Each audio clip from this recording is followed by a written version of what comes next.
താനക്ക് പൈസക്ക് എപ്പോഴും ടൈറ്റ് തരാറുണ്ടോ? അതെ ഉണ്ട്. ഇതെന്നാ ഈ കൗണ്ടിങ്ങിന്റെ ടെക്നിക്ക് തന്നെ.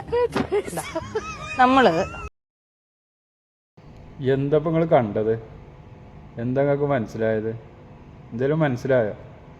നമ്മളൊക്കെ ഇത്രയും കാലം ജോലി ചെയ്ത് സമ്പാദിച്ച പൈസ പോണ വഴി എങ്ങനെയാണെന്നുള്ളത് ഇപ്പോഴല്ല മനസ്സിലായത്. ഈ ഒരു വീഡിയോ കണ്ടപ്പോഴാണ് നമ്മളൊക്കെ അധ്വാനിച്ച പൈസ പോയ വഴി മനസ്സിലായത് കേട്ടോ. സത്യം പറയാം, ഈ വീഡിയോ എന്നോ കാണേണ്ടതായിരുന്നു. എത്ര കാലമായി കഷ്ടപ്പെടാൻ തുടങ്ങിയിട്ട്.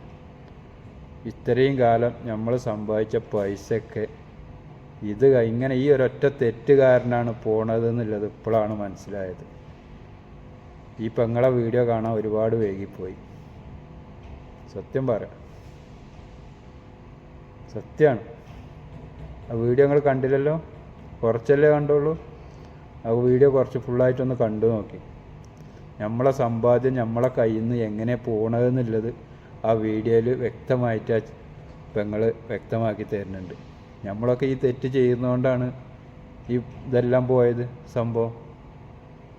ഇനി നമ്മൾ ഏതായാലും ഈ വീഡിയോ കാണുന്നവർ ഇതിൻ്റെ മുന്നേ നിങ്ങൾ കണ്ടിട്ടുണ്ടോയെന്ന് അറിയില്ല, പക്ഷെ ഞാൻ ഏതായാലും ഇപ്പോഴത് കണ്ടത്.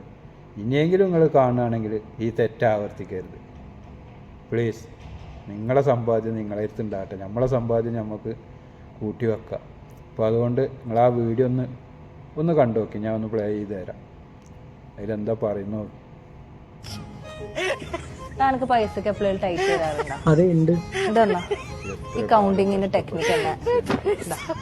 നമ്മള് പൈസ ലൈഫിൽ കൂടി വരാനായിട്ടുള്ള അല്ലെങ്കിൽ നമ്മുടെ കയ്യിൽ നിന്ന് പോയ പൈസ ഡബിൾ ആയിട്ട് തിരിച്ചു വരാനുള്ള ഒരു സീക്രട്ട് സ്ട്രാറ്റജി പറയാം. മിക്കവാറും ആൾക്കാർ പൈസ കൗണ്ട് ചെയ്തേ ഇങ്ങനെയാണ്, ഇങ്ങനെ അല്ലെങ്കിൽ ഇങ്ങനെ കൗണ്ട് ചെയ്യും. അതിനകത്ത് പൈസ കുറച്ച് മനസ്സിലായില്ലേ? നമ്മൾ സമ്പാദിക്കുന്ന പൈസ നമ്മളെങ്ങനെയാണ് ചിലവാക്കേണ്ടത്, എങ്ങനെയാണ് കൊടുക്കേണ്ടത്, എങ്ങനെയാണ് എണ്ണേണ്ടത് എന്നാണ് അതിൽ മെയിനായിട്ട് പറയുന്നത്. നമ്മളാർക്കും കൊടുക്കേണ്ടതൊന്നും പറയുന്നില്ല. നമ്മൾ ആ പൈസ എങ്ങനെ എണ്ണി തിട്ടപ്പെടുത്തണം എന്നുള്ളതാണ് അതിൽ കാണിക്കുന്നത്. അതന്നെ ഒന്ന് കൃത്യമായിട്ട് നമ്മൾ ചെയ്തു കഴിഞ്ഞാൽ നമ്മളെ പൈസ ഒന്നും പോകില്ല എന്നാണ് പറയുന്നത്. നല്ലൊരു അറിവാണ്. ഏതൊരു അറിവും ഒരു ചെറിയ അറിവാണെങ്കിലും ആരും ആരും കുറ്റപ്പെടുത്തും. നല്ലൊരു അറിവാണ്, അതിനകത്തൊക്കെ ഉപകാരപ്പെടും. വിശ്വാസമല്ല എല്ലാം. ഇങ്ങനെ ഒരു വിശ്വാസം കൊണ്ട് ഇനിയിപ്പോൾ അത് എല്ലാവരും രക്ഷപ്പെടുകയാണെങ്കിൽ രക്ഷപ്പെട്ടോട്ടെ, പറയാൻ പറ്റില്ല.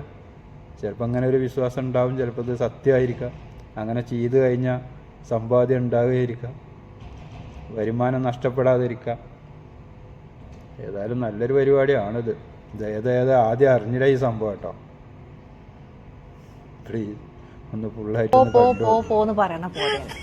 നമ്മൾ എപ്പോഴും പൈസ ഭയങ്കര റെസ്പെക്ട്ഫുള്ളി തിരിച്ചു വിളിക്കണം. പൈസ കൗണ്ട് ചെയ്യുമ്പോൾ 1 2 3, അതായത് ഇങ്ങോട്ട് തിരിച്ചു വരിക. ഇങ്ങനെ നമ്മള് നമ്പർ ഓഫ് പൈസ കൗണ്ട് ചെയ്ത് ഈ പൈസനോട് ഒരു താങ്ക് യു പറഞ്ഞ് ഗ്രേറ്റ്ഫുൾ ആയിട്ട് നമ്മൾ ഈ പൈസ കൊടുക്കുമ്പോൾ ആ പൈസ ഡബിൾ ആയിട്ട് നമുക്ക് തിരിച്ചു വരും. മിക്കവാറും സമയത്ത് നമ്മൾ പൈസ കൊടുക്കുമ്പോൾ വിഷമിച്ച് സങ്കടപ്പെട്ട് അയ്യോ ആ പൈസ തീർന്നു എന്നൊക്കെ വിചാരിച്ച് കൊടുക്കുമ്പോൾ അവിടെ സങ്കടമാണ്, ഗിൽറ്റാണ് കൊടുക്കുന്നത്. അപ്പൊ എപ്പോഴും നിങ്ങളൊന്ന് ട്രൈ ചെയ്തു ഇങ്ങനെ കൗണ്ട് ചെയ്ത് ഗ്രേറ്റ്ഫുൾ ആയിട്ട് ഹാൻഡിൽ ചെയ്യാൻ തുടങ്ങും. അങ്ങോട്ട് എണ്ണരുത്, ഇങ്ങിട്ട് മറിക്കുള്ളൂ. ഇന്നൊക്കെ നമ്മളെ പോക്കറ്റിക്ക് ഇങ്ങനെ വന്ന് ചാടിക്കോളും. അങ്ങോട്ട് പോവുകയേ ചെയ്യില്ല, ഫുള്ളായിട്ട് ഇങ്ങോട്ട് വന്നുകൊണ്ടേയിരിക്കും. ഇനി ആരും പൈസ ഉണ്ടുമ്പോൾ അപ്പോൾ ഈ തെറ്റ് ചെയ്യരുത്. ഈ വീഡിയോ നിങ്ങൾക്ക് ഇഷ്ടപ്പെട്ട് കഴിഞ്ഞാൽ ഒന്ന് ലൈക്കും കമൻറ്റും ഒക്കെ ഒന്ന് ചെയ്തോളൂ. നിങ്ങൾ ആ കൂട്ടുകാർക്കൊക്കെ ഒന്ന് ഷെയർ ചെയ്ത് കൊടുത്തോളൂ. കാരണം അതൊക്കെ ഇങ്ങനെയൊക്കെ പൈസ ലാഭിക്കാൻ പറ്റുന്നില്ലത് അറിയാം, വരുമാനം ഉണ്ടാക്കാം. കാരണം നമ്മളെ പൈസ പോണ വഴി നമുക്കറിയില്ല. ഇപ്പോൾ ഇതിങ്ങനെ ചെയ്താൽ ആ വഴി നമുക്ക് കിട്ടും. ഏതായാലും അപ്പം നിങ്ങൾ നല്ലൊരു വീഡിയോ ആണ് ചെയ്തത്, എല്ലാവർക്കും ഒരു ഉപകാരപ്പെട്ടു. ഏതായാലും വിശ്വാസമല്ല എല്ലാം. നിങ്ങളെ വിശ്വാസം നിങ്ങളെ രക്ഷിക്കട്ടെ, എൻ്റെ വിശ്വാസം എന്നെ രക്ഷിക്കട്ടെ. അപ്പം നിങ്ങൾക്ക് വിശ്വാസം ഉണ്ടെങ്കിൽ നിങ്ങൾ ചെയ്തോളി, നിങ്ങൾ ചെയ്യണ്ട, എനിക്കൊരു കുഴപ്പമില്ല. ഓക്കെ, അപ്പോൾ അടുത്ത വീഡിയോയിൽ കാണാൻ വരെ ബൈ.